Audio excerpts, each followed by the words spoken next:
সহায় কৰি আহিছিলে আৰু আমি কোনো ভবা নাছিলো যে জুবিন গাৰ্গে আমাৰ মাজৰ পৰা হঠাতে এনেকৈ গুচি যাব কিন্তু নিয়তিৰ নিয়ম ভগৱানৰ ইচ্ছা কাৰো মৃত্যু কোনো বাধা দিব নোৱাৰে তেখেতে আমাৰ মাজৰ পৰা হঠাতে গুচি গ'ল গতিকে কালিৰ পৰা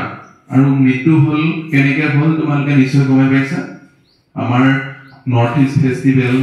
নামৰ এটা অনুষ্ঠান সিঙ্গাপুৰত অনুষ্ঠিত হৈ আছে আৰু আজি তেখেতৰ সংগীতানুষ্ঠান আছিল আৰু তাত সংগীত পৰিৱেশন কৰিবৰ কাৰণে গৈছিলে গৈ তেখেত যিহেতু কিছু খেয়ালি স্বভাৱৰ আছিলে যি ইচ্ছা যায় তাকে কৰি ভাল পাইছিলে তেখেতে কৈছিলে যে সাগৰতলীত শুবলৈ মন গতিকে সাগৰত সাঁতুৰি ভাল পায় সেই উদ্দেশ্যে কেইগৰাকীমান ব্যক্তিৰ সৈতে সাগৰত গৈছিলে গৈ যিমানখিনি আমি জানিব পাৰিছো তাত কি কৰিছিলে সাঁতুৰিছিলে আৰু জুবিন গাৰ্গ এটা বহুদিনৰ পৰা এটা বেমাৰত ভুগি আছিলে সেই বেমাৰটোৰ কাৰণে ডক্টৰে তেখেতক আৰামত থাকিব দিছিলে কিন্তু সেইবিলাক নামানি তেখেতে গৈছিলে সি যি কি নহওক আমি জুবিন গাৰ্গক হঠাতে হেৰুৱাই পেলালো তেখেতৰ অকাল বিঘটিল আমি যদিও মানি ল'ব খোজা নাই বা নোখোজো কিন্তু জুবিন গাৰ্গ আমাৰ মাজত নাই কিন্তু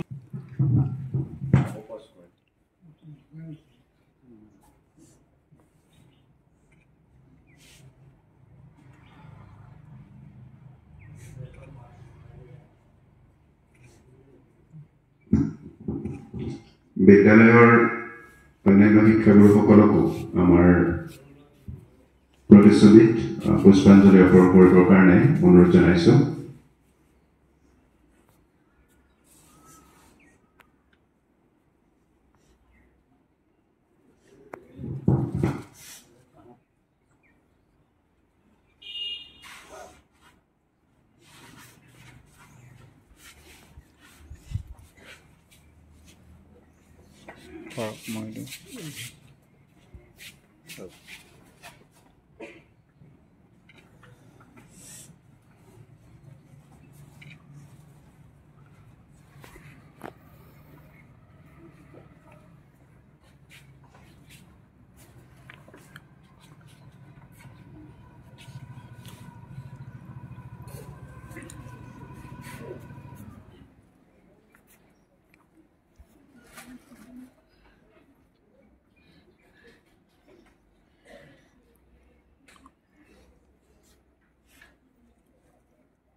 আমাৰ ছাত্ৰ ছাত্ৰীসকলৰ ফালৰ পৰা 3 গৰাকী ছাত্ৰী আৰু 3 গৰাকী ছাত্ৰক বিচাৰিছোঁ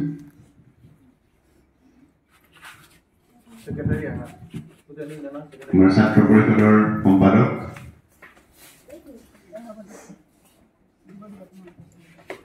এটা গান গাব পৰা মোৰ ল'ৰা ছোৱালী নাতে এটা সমুয়াকে লগাই দিওঁ হেৰিটো মোবাইলতে বজাই দিয়া আমি জাষ্ট লগত আছে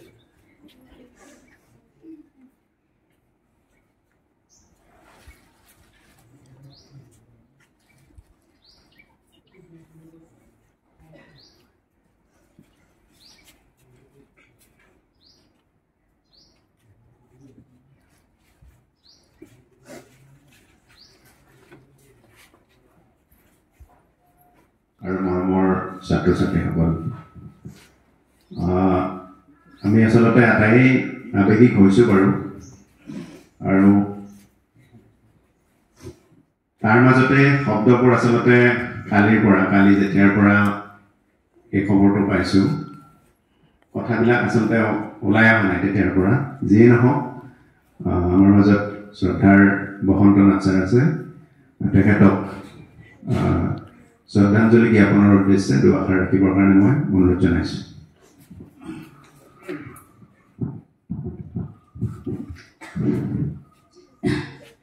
মাননীয় অধ্যক্ষ মহোদয় প্ৰমুখ্যে শিক্ষাগুৰুবৃন্দ আৰু মৰমৰ ছাত্ৰ ছাত্ৰীসকল অসমৰ যিমানবিলাক দুখৰ দিন আছিল আজিও এটা তাৰে মাজত অৱশ্যে কালিৰ পৰাই আমি দুখত ম্ৰিয়মান হৈ আছোঁ আচলতে আমি মোৰ বয়সত মই জুবিন গাৰ্গক আমাৰ যিখিনি আছোঁ আমাৰ জেনেৰেশ্যনৰ তোমালোকে বাৰু মাজৰ পৰা পালা কিন্তু আমি জুবিনক একদম আৰম্ভণিৰ পৰা পাইছোঁ কলেজীয়া জীৱনটোত একদম জুবিন যেতিয়া প্ৰথম ষ্টেজত উঠে তেতিয়াৰ পৰাই পাইছোঁ গতিকে জুবিনৰ ক্ৰমান্বয়ে যিটো তেওঁ ইমানখিনি সৃষ্টি কৰিছে আৰু সৃষ্টিখিনিও ওলাই কৰিবলগীয়া সৃষ্টি নহয় একেবাৰে টপ ৰেংকৰ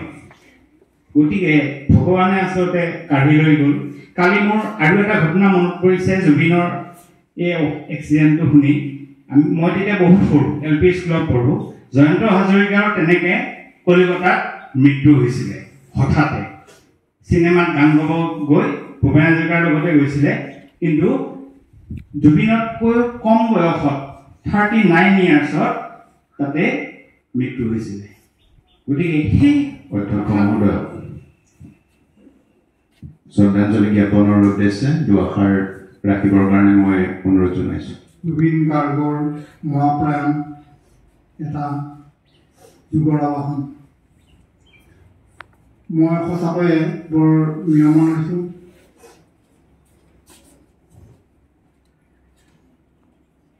প্ৰথম অৱস্থাত জুবিন গাৰ্গৰ কিছুমান কৰ্মকাণ্ড দেখা পাই মনত অলপ বেয়া লাগে অত্যন্ত শ্ৰদ্ধা আৰু ভাল পাওঁ জুবিন গাৰ্গে আচলতে আমি আগতে কৈছিলোঁ মহাপুৰুষ শ্ৰীমন্ত শংকৰদেৱ মাধৱদেৱ তাৰপিছত বিষ্ণু ৰাভা জ্যোতিপ্ৰসাদ তাৰপিছত ভূপেন হাজৰিকা এতিয়া ভূপেন হাজৰিকাৰ পিছত অন্য এটা নাম সংযোজন হ'ল জুবিন গাৰ্গ এই মহান মনীষীকেইজনে অসমীয়া সাহিত্য সংস্কৃতি কলাত যি অৱদান আগবঢ়াই থৈ গ'ল অতুলনীয় আমাৰ জাতিৰ কাৰণে ই এটা অপূৰণীয় ক্ষতি বিষ্ণু ৰাভা অসমৰ সমগ্ৰ অসমৰ ডেকাৰ পৰা বুঢ়ালৈকে সকলো মানুহ শোকত ম্ৰিয়মান হৈছে আমিও শোকত ম্ৰিয়মান আচলতে শোকেৰে অন্তৰ পৰিপূৰ্ণ হৈ আছে গতিকে আৰু বেছি কথা আজি ক'ব নোৱাৰি সেয়ে মই এই বিদেহী আত্মাৰ সদগতিৰ কাৰণে ভগৱানৰ ওচৰত প্ৰাৰ্থনা জনাই শোকসন্তপ্ত পৰিয়ালবৰ্গক সম্বৰ্ধনা জ্ঞাপন কৰি বক্তব্যৰ সামৰণি মাৰিলোঁ অধ্যক্ষ মহোদয়ক ধন্যবাদ জ্ঞাপন কৰিছোঁ এইবাৰ আমাৰ সন্মানীয় ডক্টৰ আব্দুৰ ৰকিব ছাৰক দুআষাৰ ৰাখিবৰ কাৰণে অনুৰোধ জনাইছোঁ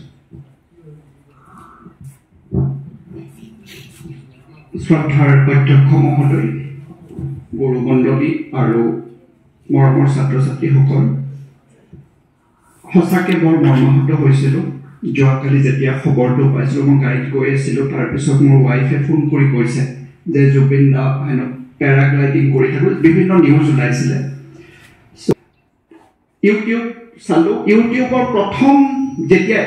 জুবিন গাৰ্গ আপডেট কৰি যেতিয়া মাৰিছিলোঁ মোৰ স্ক্ৰীন যিটো ওলাই আহিছিলে তেতিয়া মোৰ ফাৰ্ষ্ট ৰিয়েকশ্যনে সেইটো যিটো মই গ্ৰুপত মোৰ কিবা এটা কি হৈছিলে মই গম নাপালোঁ আৰু মোৰ অভিজ্ঞতা মই এজন অখ্যাত ল'ৰা অখ্যাত ব্যক্তি গাঁৱৰ কোনোবা এটা কোণাত আমি পঢ়ি থকা ল'ৰা কিন্তু গান ভাল পাওঁ গান গাব চেষ্টা কৰোঁ আৰু মোৰ ভাইটি গান লিখে মোৰ তেখেতৰ লগত মোৰ যি অভিজ্ঞতা ব্যক্তিগত ফিজিকেলি মই শাৰীৰিকভাৱে তেখেতক লগ পাইছিলোঁ লগ পোৱাৰ সৌভাগ্য হৈছিল এজন তেনেকুৱা মনীষীক আমি গৈছিলোঁ প্ৰথম দুদিন লগ কৰিব পৰা নাছিলোঁ এদিন কিবা কাৰণত ভাগ্যত আছিল লগ পালোঁ লগ পোৱাৰ পিছত তেখেতে কৈছিল তই 12 মানে গানটো চালে গানটো চোৱাৰ পিছত কৈছে তই ভাল লিখিছ মোৰ ভাইটিক ক'লে তই ভাল লিখিছ পৰিৱেশৰ ওপৰত এনেকৈ কাম কৰিবি মই তহঁতৰ লগত সদায় আছোঁ এই কথাখিনি মই উইদিন কোট কৈছোঁ তাৰপিছত আমি ক'লোঁ যে দাদা আপোনাৰ দ্বাৰা গোৱাব বিচাৰোঁ কৈছে নহয় তহঁতেও গাব পাৰচোন তাৰপিছত মই ক'লোঁ তেতিয়াহ'লে ময়ো গাম বাৰু কিন্তু আপুনি গাব লাগিব কিন্তু আগতে আমাক কেতিয়াও আমাৰ নামটো শুনা বেলেগ কথা আমাক চিনিও পোৱা নাছিলে আৰু জুবিনক সেইদিনা প্ৰথমবাৰ জুবিনক লগ পাইছিলোঁ তেওঁৰ সাৰগুলিত থকা ঘৰত কৈছে মই আজিতো ব্যস্ত তহঁতে কালি 12টা দুদিন পিছত মাতিছে 12টা মোৰ তাত ভাত খাবি ইমান চিম্পল দুয়ো ইয়াতে ভাত খাবি মোৰ তাত ভাত খাই আমি কৰিম মোৰ এনেকুৱা লাগিছিল মই কাৰ লগত কথা পাতি আছো জুবিন গাৰ্গ কিমান ইগোইষ্টিক হ'ব লাগিছিল সেই যেটো সিম্পলিসিটি মই জুবিন গাৰ্গত মানে মই নিজকে ভাইটি মই আমি ফ্ৰেণ্ডৰ নিচিনা ড্ৰয়িং ৰুমত তাৰপিছত এটা বেলেগ পাৰ্টি ৰেকৰ্ডিং চলি আছিল তাৰপিছত আমাক মাতিলে আমাৰ কাৰণে ভাত বনাব দিছে আৰু আমাক মুছলিম বুলি জানে মোক কৈছে তহঁতৰ ঘৰত সেই মানে গৰু মাংস বনাও নাই মোক এনেকৈ ধেমালি কৰিছিল মইতো বনাই তই এবাৰ কিন্তু লৈ আহিবি দেই এবাৰ যিদিনা আহিবি মোক বনাই লৈ আহিবি তেতিয়া মই কৈছোঁ ধেমালি কৰিছিল মই যে নহয় আপুনি আমাৰ ঘৰত যাব লাগিব যাওক ঈদত তই মাতিবি মোক এনেকৈ ক'লে তই কিমান দিম বুলি ভাবিছ মই ক'লোঁ যে আপুনি যি বিচাৰে তাকেই দিম এই হ'ব যা ৰেকৰ্ডিষ্টটোক কিবা এটা দি যাবি এই হ'ব যা ৰেকৰ্ডিষ্টটোক মই 60,000 টকা লৈ গৈছিলোঁ আৰু ৰেকৰ্ডিষ্টটোক কিমানখিনি দিছে একেবাৰে নগণ্য পইচা এটা দি আহিছোঁ 60,000 নালাগিলে মোক তাৰ পিছৰ কথাখিনি হ'ল মোক তাৰপিছত ভিডিঅ'টো কেনেকৈ কৰিলে ভাল হ'ব মোক ইমানখিনি ক'লে আৰু ভিডিঅ'টোত এটা দিন নাটছাৰৰ বাইদেউ আৰু নাটছাৰৰ ফেমিলি গোটেই আছিল আমাৰ লগত এটা দিন কুৰুৱাৰ চৰত এটা দিন আমাক দিছে আৰু তেনেকুৱা শিল্পী এজনে সাধাৰণতে লাখৰ তলত এটা দিনত কাম নকৰে শ্বুটিঙৰ কাৰণে গান গোৱাটোতো বেলেগেই কথা কুৰুৱাৰ চৰত আমাৰ শ্বুটিং হৈছিলে 1মান বজাৰ পৰা একদম গধূলি হৈ গৈছিলে জুবিন গাৰ্গ আমাৰ লগত আছিলে মোৰ আজিও বিশ্বাস নহয় সেই জুবিন গাৰ্গে অখ্যাত ল'ৰা ৰেকিব আৰু ৰাজ্জাকৰ কাৰণে আমাৰ কোনো ইনফ্লুৱেঞ্চ কোনো মন্ত্ৰীৰ দ্বাৰা আমি তেওঁক ফোন কৰাই দিয়া নাছিলোঁ বা কোনো বেলেগ জুবিন গাৰ্গৰ লগত ভাল যাৰ হয় যিয়ে যাৰ কথা জুবিন গাৰ্গে শুনিব তেনেকুৱা মানুহক আমি কণ্টেক্টো কৰা নাছিলোঁ যে যেনেকৈ নহওক আপুনি এইটো কাম কৰাই দিব আৰু জুবিনক